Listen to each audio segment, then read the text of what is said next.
Hi guys, going to be doing a bit of gaming on Steam Deck. I was just talking about the programs that I've got running. The next program I'm going to be talking about, I don't know if it'll fit because it's quite big. This one is called Quick CPU. I'm trying to move it so you guys can see it properly. So the red bar here, you know the round red bar there, that's the utilization of RAM. The next one is the temperature, the blue one there. That's I don't know if it's a graph, what I can call it. Like it looks like they look like graphs basically on the top. Even though they don't look, the graphs are down here. But anyway, the blue one, that's the temperature. Right now, Steam Deck is doing well. It's saying 58.3 degrees Celsius, so it's not very hot. The next one, the green, is the clock. That's the CPU or GPU because Steam Deck does use integrated GPU and CPU together. So with that one, it does state it's stating at the moment it's only doing 1.72 gigahertz up to 1.85 or 9 or even 2 gigahertz.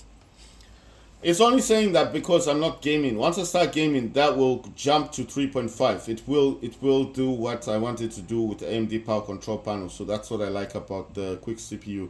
It does follow what AMD control panel it states. So if I didn't want this to go higher than 3.5, all I have to do is go back into my profiles for AMD power control panel and change the 3.5 gigahertz or 3500 to where I want it to be. So if I only want to use 2000 megahertz, which would be 2 gigahertz, it will do that, and this will not go above 2 gigahertz or 2000 megahertz. That will not go over.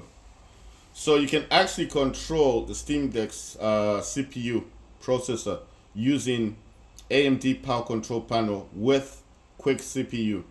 And these programs are completely free to download. AMD Power Control Panel will only work with an AMD CPU or GPU. Quick CPU will work on anything.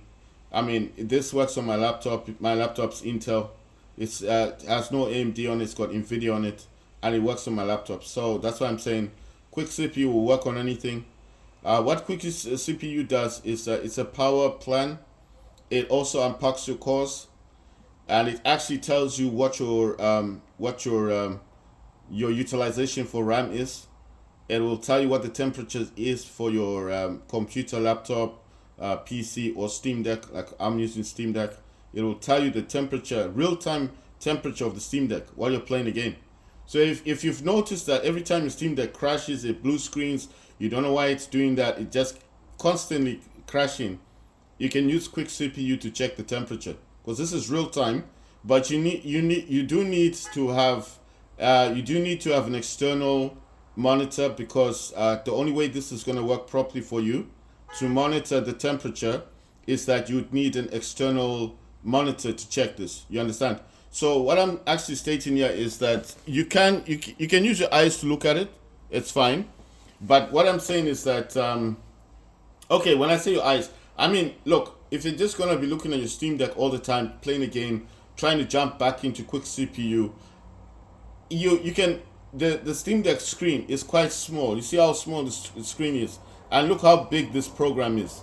Imagine trying to jump between the game and quick CPU. You see what I mean? It doesn't make sense, right? Because this program is so big.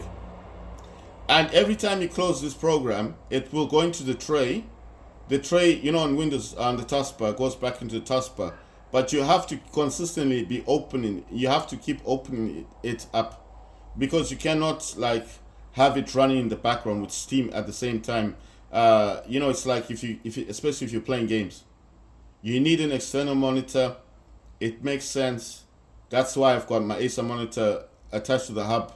This is a docking station at the back that's HDMI to the Acer monitor. And I'm just explaining what Quick CPU does.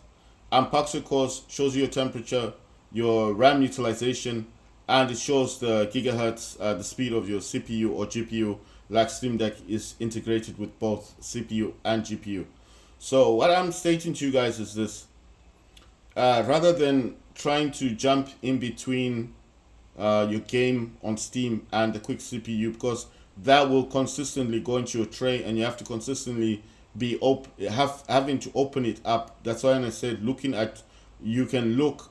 What I meant is that you'd be looking at your Steam Deck, but based on the size of the screen, unless you're going to show this to your friend, let's say you're going to your friend's house, you just want to show them what quick CPU looks like. Yeah, you can do that because you don't have an external monitor. But I'm saying if you're at home, it just makes more sense to use an external monitor because you want to be checking the temperature of your Steam Deck, right?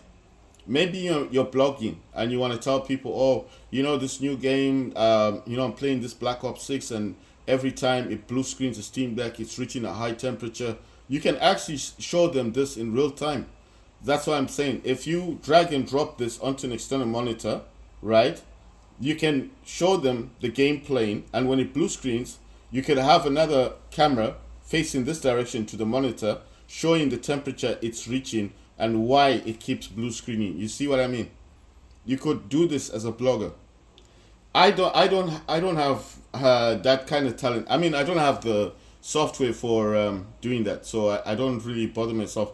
But I mean, it's just interesting the factor that you can check the temperature of your current running game, and also check to make sure that the Steam Deck is actually doing the 3.5 gigahertz that you set it at. Right, so I'm just gonna set my sound to 60 because I think 60 is just the best, especially on Steam Deck. And then in here, I'm just gonna quickly jump into settings. I've been having a few issues on the Steam Deck regarding just this update stuff. I don't know why it just keeps like, it did some updates recently, right? And it just messed up the Steam Deck. Like it sometimes just blue screens on its own, sometimes just restarts on its own. I don't know what's going on with Steam Deck. It's like soon after the updates, and this update kind of scared me to the point that I just thought, you know what, I'm not going to update my laptop as a direct result of what's happening on the Steam Deck. Right, as you can tell, if I do an identify thing, this is 1, and 2 will be the Acer monitor. The Steam Deck is using 1280 times 800.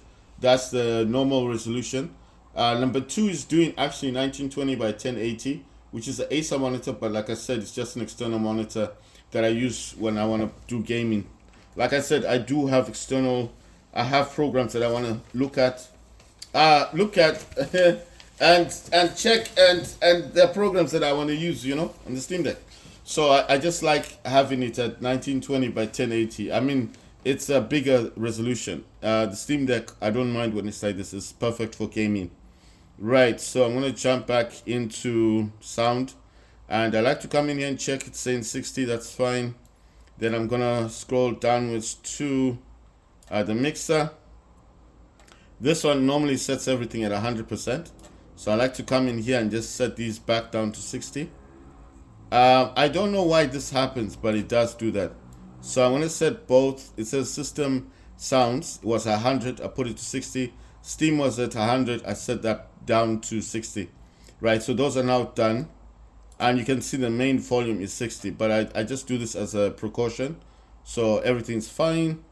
You can see my computer name is saying Geotrans, and it's Jupiter. So obviously that's Steam Deck. I do not need this running now. I'm going to jump back into Steam. The first thing I do is to check to see if anything needs to be updated. It's actually stating Call of Duty 3 got updated. It said it updated at 3:27 p.m.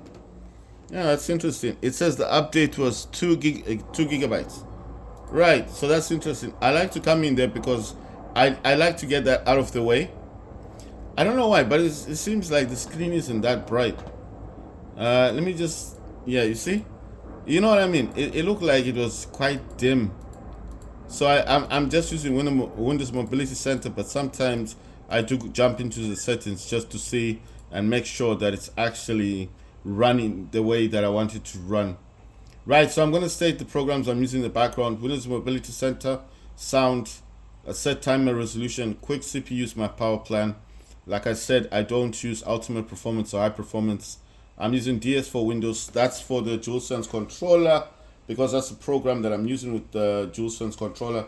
And I use AMD Power Control Panel, and I only use that to overclock the Steam Deck to 49 watts and the GPU to set it, or CPU to set that at 3.5 gigahertz.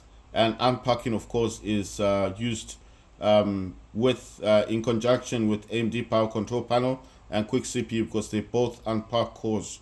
I've already explained what unpacking, of course, is. It's whether or not you want to give your CPU or GPU on the Steam Deck more power or less power.